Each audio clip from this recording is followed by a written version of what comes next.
Okay, Shri Ganeshaya Namaha.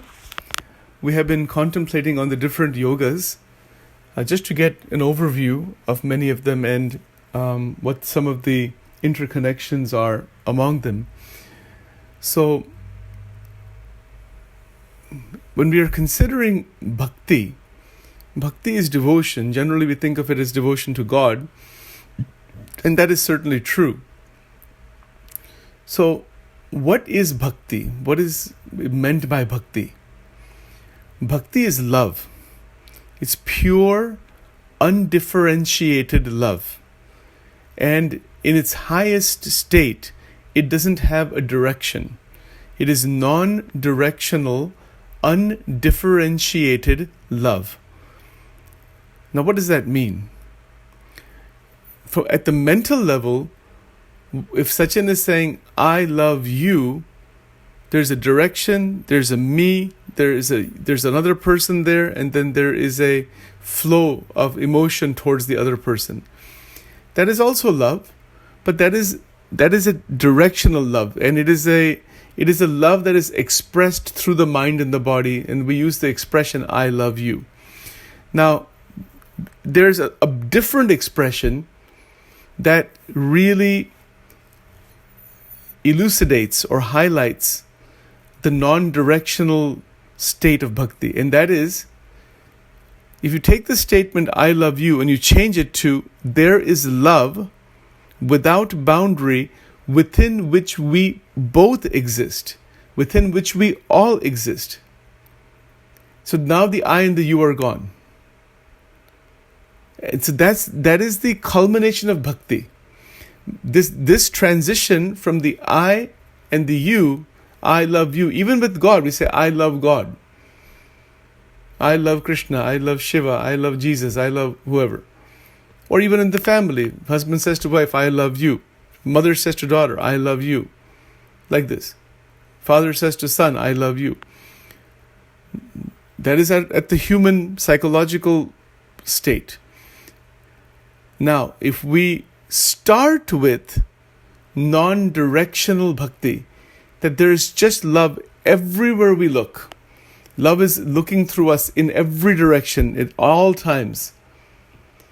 Then everything exists inside of love. That is the same thing as saying everything exists inside of God. Now, many people might think that is very difficult to achieve. How is that to be done? Is that an achievement? But the reality, as such, is that it's not an achievement. It is a realization of the love that is present everywhere. So that realization of the non-directional love is Prem Lakshana Bhakti, the 10th form of devotion. Anywhere you go, anywhere we are, love is flowing, it's active. Now, of course, we're living with the mind, we're living in the families, we're living in the cultures. So there is a direction that we are living in. We talk to people, all that. So when direction is there is a sense of a functional me, that yes, I am interacting with you. That's necessary. But beyond that, there is the purity of the emotion, which is a divine emotion. So bhakti is love that has transmuted into divine love. Human love is there, what we call, to some limited extent it's there. But that divine love, jisko divya prem kehte, like Mirabai. Mirabai is in love with Krishna, but that love is at a very different stage. It is a very intense stage of devotion. The emotional energy within us has taken such a height where there is absorption in the form of God. Bhagwan ke saath ek link lagti hai, prem ki link. Because of the glory of God. Bhagwan ka jo mahima hai, because of that glory there is a linkage. Now from that linkage, all of the disturbances within the mind and the body begin to disappear. Usme kuch maya ka bhav nahi rehta. Bhakti is the only thing out of all of these yogas that actually binds God. Bhagwan भक्त के बंधन में आ जाते, ऐसी ताकत है भक्ति में. And only in bhakti, not in the other yogas as such.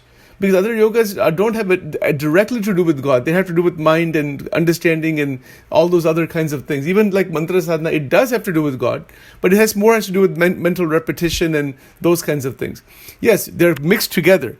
All the yogas are connected together, but bhakti specifically is such that once it is connected with Bhagwan, then God takes care of the devotee. If somebody is a Gyan yogi, doesn't have any bhakti, there is no support of any kind. And there are people like that also. Some people could be karma yogi, but they're not concerned with God. They're just concerned with helping humanity and doing good services and good works. Unke Bhagwan ke saath kuch lena dena nahi hai. So there are those kinds of people who are karma yogis, they have nothing to do with bhakti or jnana even, or anything else. They just want to simply serve the world and serve the society and do good for the world, and they're doing it without their ego. Those are karma yogis. But unko Bhagwan ka sakshatkar nahi hota. What they get is really either like a zero state of karma, and then they just go into like a null space, or they accumulate a lot of punya karma, and then they get result of that. That's generally what happens. Because isme kya hai? If we want mukti, somebody has to give us mukti. I'll give you a simple example.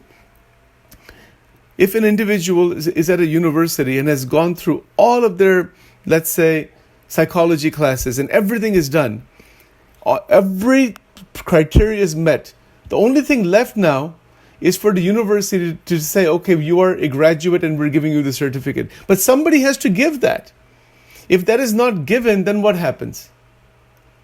Even if you have everything, you've studied everything, you still cannot be considered a graduate until somebody has given that to you. Isn't it so? In our world, it's like that too. In everything, someone has to certify or give that, okay, you are okay now, you're qualified XYZ. Adhyatma marg mein bhi, jo astik bhav hai, those individuals, those sadhakas who believe in God, and they say that no, Paramatma is there, not just a null space or not just an undifferentiated, homogeneous kind of a consciousness, like the ocean, the drop goes into the ocean. Wo bhi ek Bhagwan ka swarup kehte, but God is actually there, like a personal relationship with God.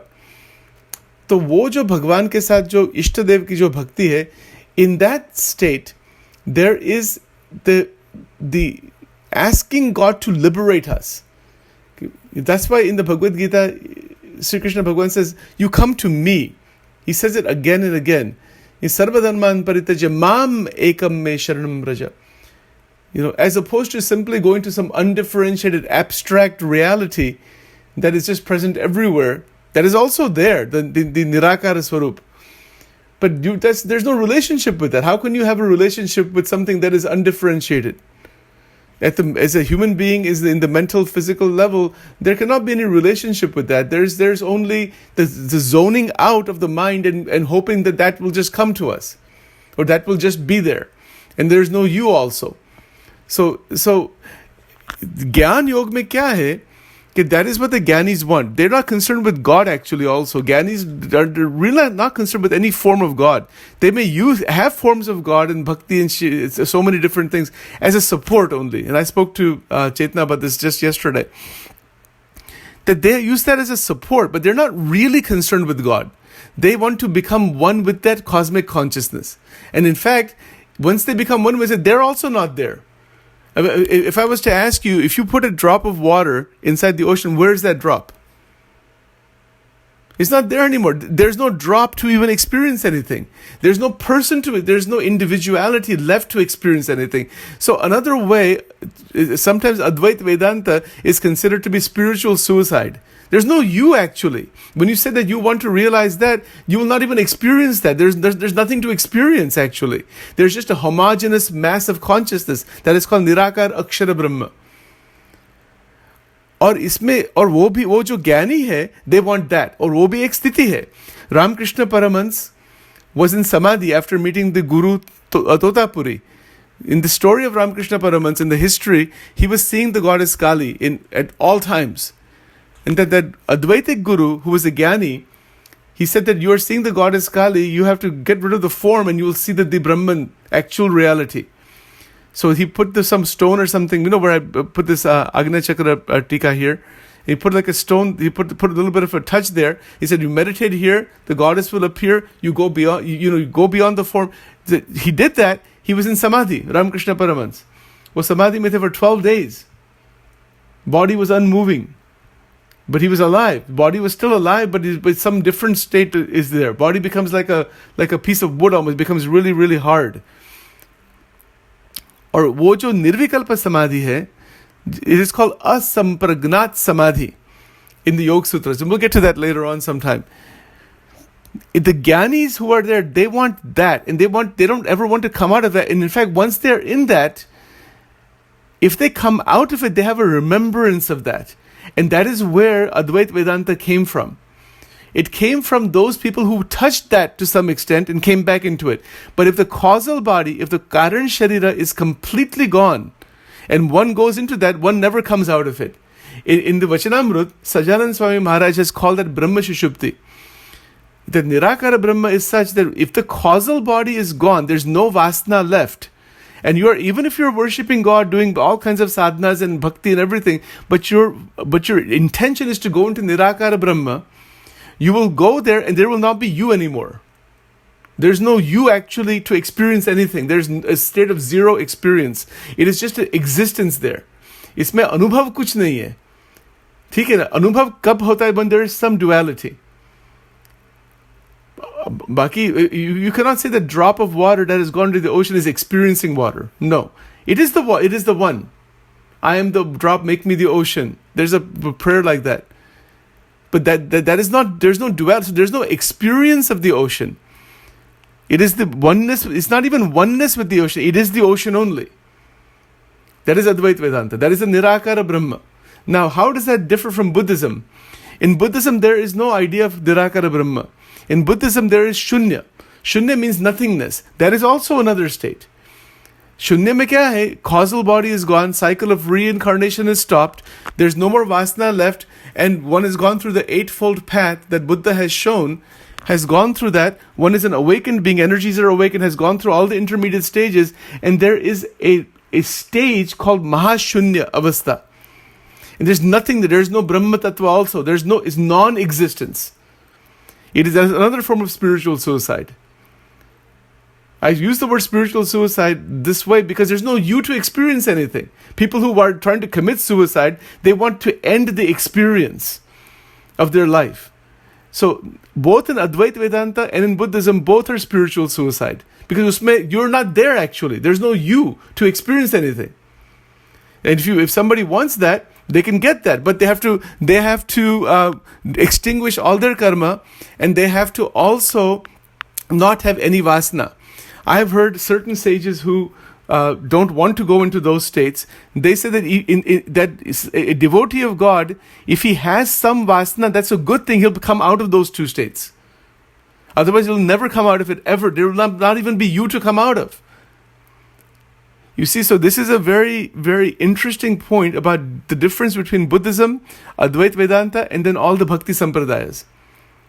Including Christianity is also like a Bhakti Sampradaya. So is, the Judaism, Christianity, Islam, and all the Bhakti Sampradayas in Hinduism are all on the same line that there's one monotheistic God. Okay, Bhagwan actually is there, and we want to serve God, and not simply this homogeneous, undifferentiated consciousness. Very, very interesting. Because when a person may get a glimpse of the undifferentiated consciousness and the Brahmanda and this world, that is called Savikalpa state. Savikalpa mein kya hai? Jagat bhi, we can see this world outside, but you also see what is behind the world, the substratum, that is the undifferentiated Nirakara Brahma. And that is why, depending on the evolution, because see, this is a matter of anubhav. If the intention of the devotee is to see God, then God will come. If the intention is to be lost inside the oceanic consciousness of the Brahman and not ever come out of it, and not even be there, there's no experience of the Brahman. If somebody believes that they're going to experience the Brahman when they're going to the Brahman, that's wrong. It's not an experience of Brahman. You are the Brahman. How can you experience that then? You see, so there's no you to experience anything. So the Gyan Yogis that is shown here, number 3 here, this is a very deep subject, but this is the goal. If you go to Vivek Chudamani and all the Advaitic teachers, this is what they want. They're wanting that badly. They don't want anything to do with any form, including any form of God. So even people like J. Krishnamurti, people like Shankaracharya, people like, the various gurus in Advait Siddhanta, even Swami Vivekananda, ultimately, even Gnaneshwar, I would say 70 to 80% of Sanatana Dharma ultimately reaches to Advait Vedanta this way. But the Bhakti Sampradaya Acharyas, Nimbarka Acharya, Vallabhacharya, Chaitanya Mahaprabhu, Sajanand Swami Maharaj, and all those people who are in the Bhakti tradition, Ramanujacharya, etc., they do not accept Advait Vedanta this way. They don't want to commit spiritual suicide. They want to see God actually, and they want to serve God. Or what tremendous difference is इसमें. Why that difference is there? It's a difference in what will happen when the body goes away. So इसमें क्या है? If you look at all these different yogas, somebody who is only a karma yogi and has nothing to do with bhakti or gyan or anything like that, it's possible, in theory, can exhaust the karmas, come to a zero state, and come out of the cycle of birth and death, and probably just wind up in the shunya avastha, nothingness. In very theoretical, I don't think that happens in hardly any case. Probably karma yogi will probably accumulate some karma anyway, because it's very difficult to not accumulate karma without jnana. So jnana supports karma. So for example, if I'm driving a car, and if I'm driving the car just with a karma yoga mindset, with a stable mindset, but that stability comes because of jnana, that I don't want to, so the jnana supports karma. So there are people who put karma yoga at the top, that they just want to only perform karma in a way that is yogic, that is that doesn't have any binding to it, and they want to be free while they're living. They're not interested in liberation or God or any such thing. So in that case, all of these yogas, Raja Yoga, Gnan Yoga, Mantra Yoga, Tantra Yoga, and Bhakti Yoga, they can become a support to that state of Karma Yoga. So if any one of these is predominant, the other 5 are a support. You see, it depends on, and Sachin is not saying what one should do. You do what you want. It's up to each person. Those people who are in the Tantra Yoga, which we'll cover that later on, it's a big subject. They are not rejecting the world. So it's called non-dual Shaiva Tantra. Non-dual Shaiva Tantra or Kashmiri Shaivism does not reject the world and does not consider it as an illusion. It considers it very real, and the experiences of it are not rejected, but they are entered into in a yogic state, and then from there the Shiva Tattva is discovered. Okay, that's enough for today on this. I kind of went a little bit perhaps too deep on it, but I just wanted to share that with you. I hope you don't mind. Let me stop this here.